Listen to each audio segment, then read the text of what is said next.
Yo tout le monde, c'est Dark Repulsor et aujourd'hui on se retrouve pour parler de manga parce que ça fait un moment qu'on n'a plus parlé de manga et parce que les mangas c'est cool.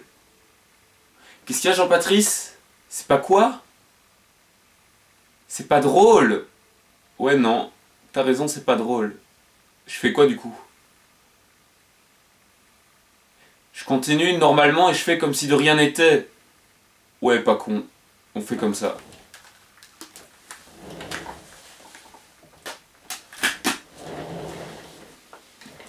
Oui, donc comme je le disais, ça fait un moment qu'on n'a plus parlé de manga, et pour recommencer, aujourd'hui on va parler de Poison City. Yeah!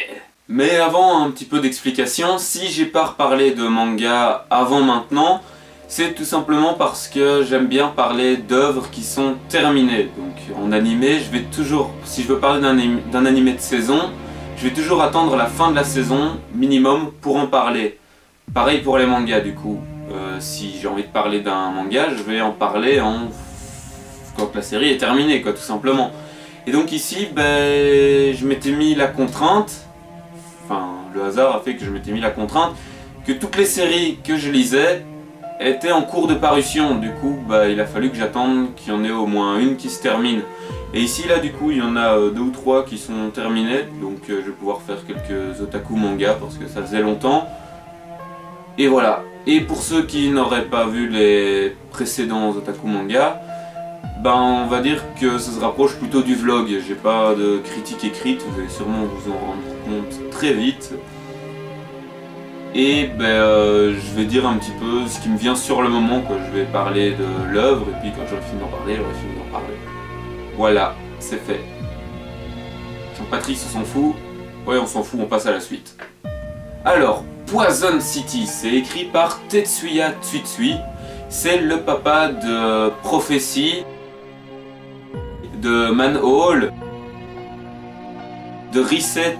C'est un one-shot sorti en 2005, si j'ai pas de bêtises, 2006, 2002, je vérifierai. Et d'un autre one-shot, lui, ben c'est lui, sorti en 2002, son premier manga, mais dont j'ai oublié le nom. Je vous l'afficherai ici. Ok. Alors Poison City, de quoi ça parle? Tokyo, 2019. À moins d'1 an de l'ouverture des Jeux Olympiques, le Japon est bien décidé à faire place nette afin de recevoir les athlètes du monde entier. Une vague de puritarisme exacerbée s'abat sur tout le pays, cristallisé par la multiplication de mouvements autoproclamés de vigilance citoyenne. Littérature, cinéma, jeux vidéo, bande dessinée. Aucun mode d'expression n'est épargné. C'est dans ce climat suffocant que Mikio Ibino, jeune auteur de 32 ans, se lance un peu naïvement dans la publication d'un manga d'horreur ultra réaliste, Dark Walker. Une démarche aux conséquences funestes qui va bientôt précipiter l'auteur et son éditeur dans l'œil du cyclone. Dom dom dom. Donc Poison City, franchement, c'est vraiment bien, c'est très chouette à lire. En plus c'est sorti aux éditions Kiun, enfin je dis en plus comme si c'était un avantage plus qu'une autre édition, mais non, pas forcément. C'est juste que ce qui est bien, c'est que Kiun en général ils vont faire des... En général ils font des mangas qui sont, on va dire, plus épais. Et bah, du coup c'est bien parce que ça a permis, au lieu d'avoir 3 tomes, bah, on en a que 2 qui sont un peu plus gros, du coup ça fait un peu plus de lecture d'un coup. Bon, fatalement ça coûte un petit peu plus cher, mais bon, c'est 1 euro ou 2, un truc comme ça. Enfin, on n'est pas là pour parler prix. Donc revenons-en à ce que je disais, ouais, c'est très bien parce que ben ça change de d'habitude. C'est un manga qui va nous parler de la censure au Japon. Et on va dire qu'entre guillemets, ça parle d'une censure imaginaire, mais d'un autre côté, à la fin des mangas, on a une petite interview de Tetsuya qui nous explique que lui, quand il a écrit Manhole, ben, il a eu droit justement à la censure sur son œuvre et qu'il a eu des problèmes, etc. pour le sortir et tout. Enfin, c'est très intéressant aussi. Et donc en fait, c'est une petite critique de la censure au Japon, c'est franchement sympa.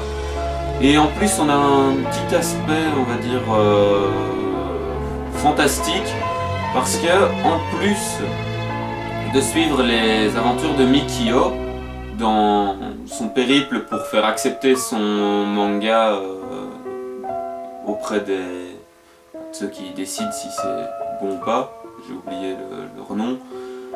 On va aussi voir des petits passages de son manga. Et ça c'est franchement sympa parce que du coup en une histoire on en a deux. Et Dark Walker c'est vachement sympa, ce serait bien qu'il sorte pour de vrai. Ce serait cool. Ouais. Et alors ce qui est intéressant aussi c'est que ce qu'on voit dans Dark Walker, on va dire que c'est entre guillemets ce que Mikio va ressentir au fur et à mesure du manga. Plus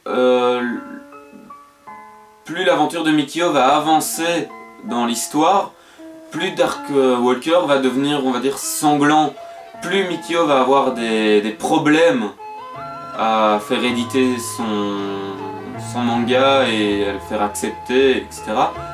Plus les héros de Dark Walker vont être encerclés, vont avoir des problèmes, vont peut-être mourir.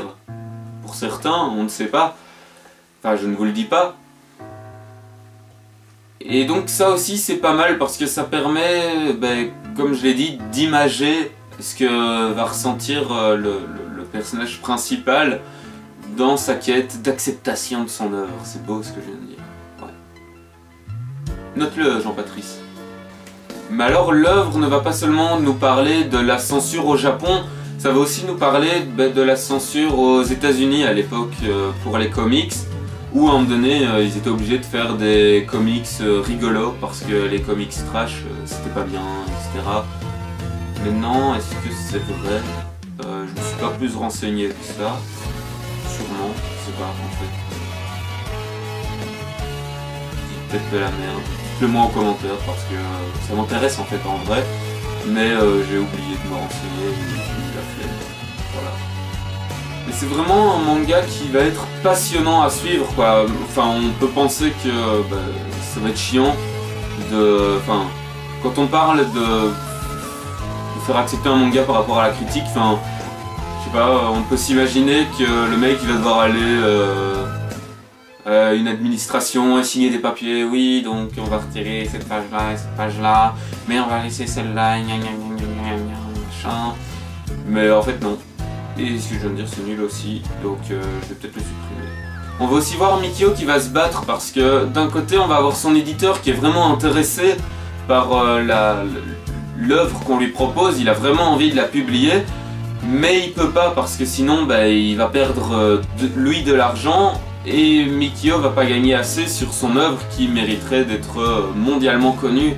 Et donc il va essayer, enfin l'éditeur va essayer d'aider Mikio à améliorer son œuvre en y apportant la censure. Par exemple, on ne peut pas voir des morceaux de cadavres, donc il va proposer à Mikio de le ranger dans une valise de cadavres.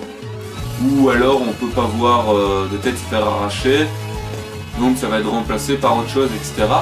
Et au début, Mikio va bien vouloir s'y plier, il va être d'accord au début de ranger le cadavre dans une valise et tout, et au final c'est encore plus gore, donc c'est marrant. Mais au bout d'un moment, la censure va quand même aller trop loin et il va plus vouloir rien faire et il va vouloir absolument, malgré la critique qu'il va recevoir, publier son œuvre. Et ça c'est franchement pas mal. Voir sa façon de penser, sa façon d'évoluer, voir qu'il veut quand même rester fidèle à ses principes, qu'il ne veut pas juste devenir un auteur commercial uniquement dans le but de se faire de l'argent, qu'il veut vraiment faire ça par passion.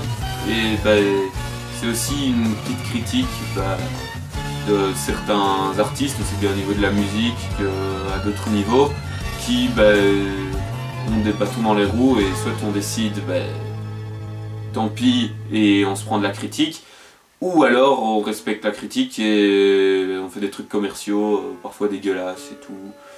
Ouais. Donc voilà, je sais pas trop quoi dire de plus parce que j'ai pas envie de vous spoiler et c'est difficile de pas spoiler quand il y a que 2 tomes.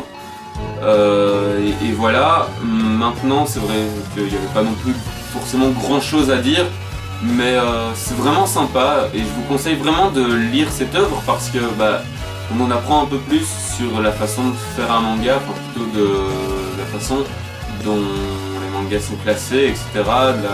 Des ennuis que peuvent avoir des auteurs, on s'en doute pas forcément toujours, mais voilà, c'est franchement intéressant à lire, donc je vous le recommande. En plus, comme je l'insiste, il y a 2 tomes, donc c'est franchement pas long, et c'est vraiment prenant. Et ouais, les 2 histoires qu'on suit, on va dire en parallèle, entre guillemets, c'est pas vraiment parallèle, mais voilà, sont toutes les 2 très intéressantes, et voilà. J'espère que cet épisode vous aura quand même plu, parce que moi j'aime bien aussi lire les mangas, et il n'y a pas que les animés dans la vie, et c'est déjà le 3e épisode d'Otaku Manga, donc c'est pas une nouvelle émission que je lance, etc. Donc j'espère que ça vous aura plu quand même si c'est vachement différent à faire pour moi et sûrement pour vous à regarder, parce que c'est beaucoup plus brouillon, on est d'accord, c'est beaucoup plus brouillon. Et voilà, j'espère quand même que ça vous aura plu. N'hésitez pas à me faire des remarques en commentaire, parce que fatalement, comme j'ai pas fait beaucoup d'épisodes d'Otaku Manga, je suis moins à l'aise. Et voilà, donc une critique est toujours bonne à prendre si elle est instructive. Donc voilà, je vous dis à la prochaine, portez-vous bien, bye bye.